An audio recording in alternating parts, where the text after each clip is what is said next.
Good Friday the 13th to you. Thank you for joining us at noon. I'm Jurnee Taylor. Let's take a look at our headlines today. Coming up, law enforcement is beefing up security after a former Hamas leader called for a day of rage. More with the latest developments here at home and in Israel. Also, a leadership crisis in the House after Congressman Steve Scalise dropped out of the race to become Speaker. More on what this means for a divided GOP majority in 6 minutes. And the Arkansas State Fair is officially open. We're getting a preview of the fun just a little later.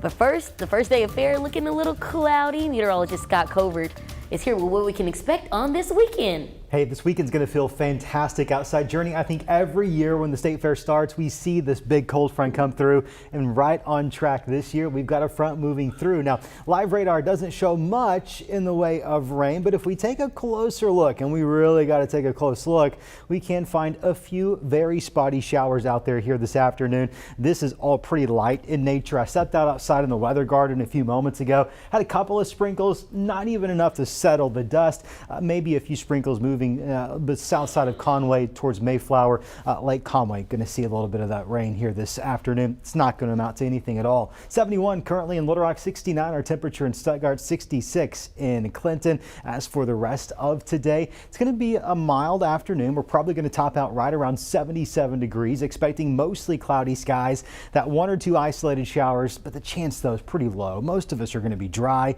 Certainly a breezy day. Winds out of the south 10 to 20 miles per hour. Then once that cold front passes through, they're going to shift out of the northwest, and that draws in some cool temperatures just in time for a gorgeous fall-like weekend, waking up at 53 tomorrow afternoon. Now the question is, how long does it stay cool? More details coming up on that in your 7-day forecast. Well, we begin with a crime alert. Police in Little Rock are investigating a homicide at Geyer Springs Apartments. Officers responded to a call reporting shots fired last night before 8 o'clock. When they arrived, they discovered a man had been shot and killed. The scene is secure and the investigation is still ongoing. Now, we will update you as we learn more information and as it becomes available. The Little Rock Police Department is taking a step into the future of policing, using drone technology to help solve crimes. For more than a year, LRPD utilizing the Small Unmanned Aircrafts Unit. Equipped with 2 drones and 6 pilots in the division, officers believe it gives them an advantage. The drones have thermal view, allowing for nighttime flight. A few months ago, Little Rock Police used one to arrest a suspect still in a car before attempting to run. Anytime we hear the call of a suspect fleeing from officers or missing persons, being that a small child or an elderly person with some type of mental deficiency, we'll deploy our drone to see if we can maximize our results with the equipment that we require. Now, the drones are also used at the Arkansas State Fair. Officers say last year they were able to mitigate fighting and also help find a lost child. New at noon, a state investigation into a $19,000 podium used by Governor Sarah Huckabee Sanders could begin as soon as this afternoon. Arkansas's Legislative Joint Auditing Committee gave final approval to the audit this morning. Republican State Senator Jimmy Hickey brought the issue before the committee, asking them to look into the purchase and other expenditures, as well as any connection to the state's new Freedom of Information law. The governor's office tells us they welcome the audit and its quick completion. Well, in Israel, as the death toll climbs on the Palestinian side, the former head of the Hamas called for the protest worldwide today in what is being termed a day of rage, leading to increased security measures around the world and at home. Natalie Brand reports from Washington. Leaflets rained down on northern Gaza Friday, Israel telling Palestinians to move south, a sign that a ground invasion is likely coming soon. Residents packed into vehicles. More than 1 million people live in and around Gaza City. And even if people move south, there's no way out of Gaza. The border to Egypt is blocked. As Israel's aerial bombardment of Hamas targets in Gaza continues, hospitals are overwhelmed. You have to choose between the patients, which one will survive more. In Israel, bodies from last weekend's terror attack still await identification. Hundreds of bodies of babies, children, U.S. Defense Secretary Lloyd Austin traveled to Israel Friday, where he said the U.S. is ready to send more military aid. America's support for Israel is ironclad. Here at home, federal and local law enforcement agencies across the country have increased security measures, including here at the nation's capital, after the former head of Hamas called for a global day of rage. Thousands of Jordanians marched in the streets, one of many protests worldwide in support of Palestinians. In the U.S., Jewish communities are taking extra precautions. We have told the parents that if you wish you can't keep your children home, that's okay. Many mosques are also adding extra security. Both sides concerned the fighting overseas will lead to violence at home. Natalie Brand, CBS News, Washington. The U.S. State Department says it's arranging evacuation flights to get Americans out of Israel. The agency says at least 20,000 U.S. citizens have reached out since the Hamas attacks.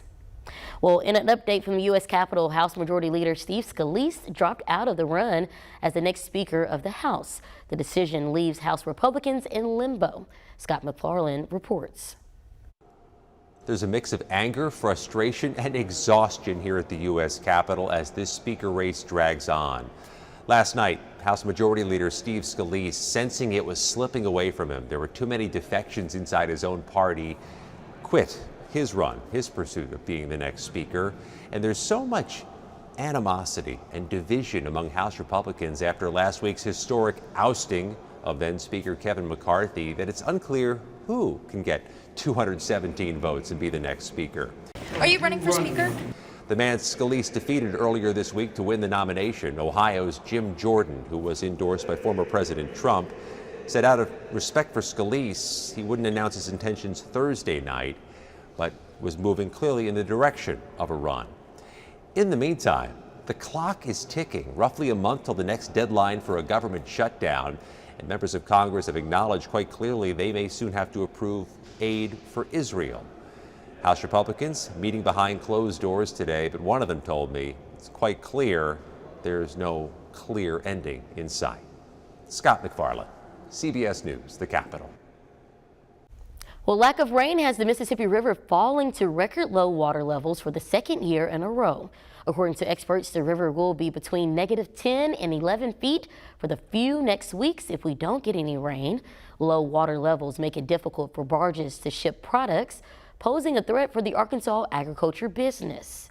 If barges aren't moving and they aren't able to move as much, essentially what happens is the freight rate has to be increased to compensate for not as much capacity. Arkansas exports soybeans, grains, and other goods along the Mississippi River. It also impacts vital imports for farmers like fertilizer. Trucks and railroads are alternatives, but Professor Hunter Byram says they are less efficient and come at an increased cost. Well, going into flu season, new CDC data shows last year the virus hit children and teens particularly hard.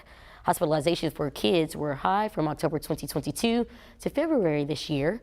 Researchers point out that fewer children are getting their flu shots compared to previous years. Doctors recommend everyone ages 6 months and older get their flu shots, ideally by the end of October. And in another CDC report, an estimated 1 in 5 adults in the U.S. suffers from arthritis. That's according to new data from the CDC.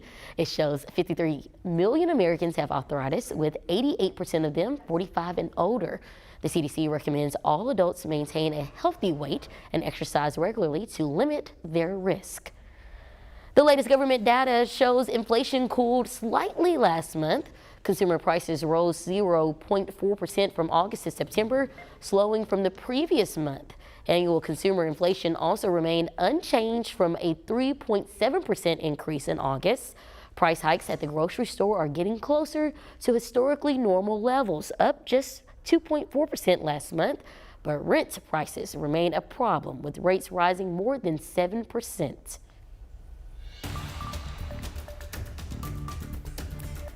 Well, it's an exciting day in Central Arkansas as the Arkansas State Fair gets underway this afternoon. The gates opened about an hour ago and people from around the state are already enjoying the food and fun. People like THV11's Ian Russell. He's out at the fairgrounds this afternoon getting ready for the festivities. Hey there, Ian. Hey, Jurnee, I'm having fun. Like you said, gates opened up about an hour ago, and it is a huge day out here. First day of the Arkansas State Fair. Got another 10 days of fun here lasting through October 22nd. It is just so much fun to see people back out here enjoying themselves.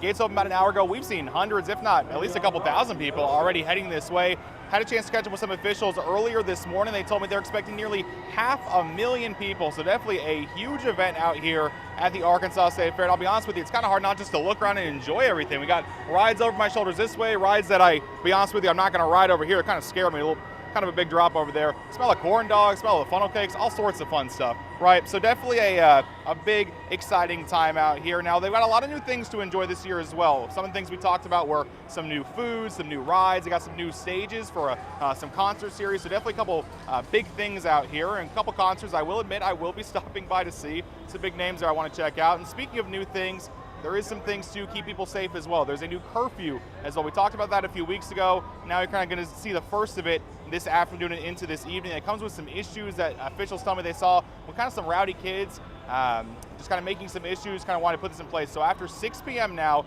anyone under 18 is going to need an adult. So definitely something to keep an eye on if you're coming out here and you got some kids. We'll dive into that later though. As of right now, we're still having a lot of fun. Huge deal. I will admit though, I'm a little nervous. I see some clouds around here. Maybe it's going to rain. One person who does know that answer, though, is Scott Covert. Scott, what are we looking at?